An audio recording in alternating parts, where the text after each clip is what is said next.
Everyone, welcome to new mini blog. বেলা গড়িয়ে সন্ধে হয়ে গেছে, আর সন্ধেবেলায় এই বাজারটা মূলত বসে।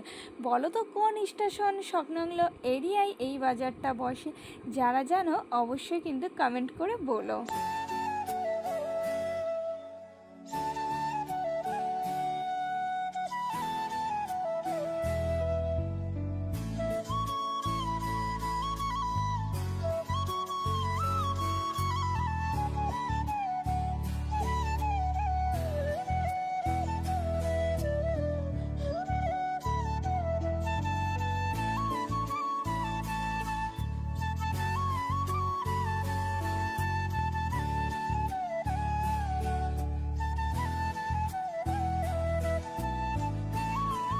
আমরা এখন বাড়ি ফেরার পথে এখান থেকে কিছু সবজি বাজার করছিলাম, আর মাছ তেমন ছিল না, তো মাছ সেই জন্য নিলাম না। তো চলো নেক্সট ব্লগে দেখা হচ্ছে।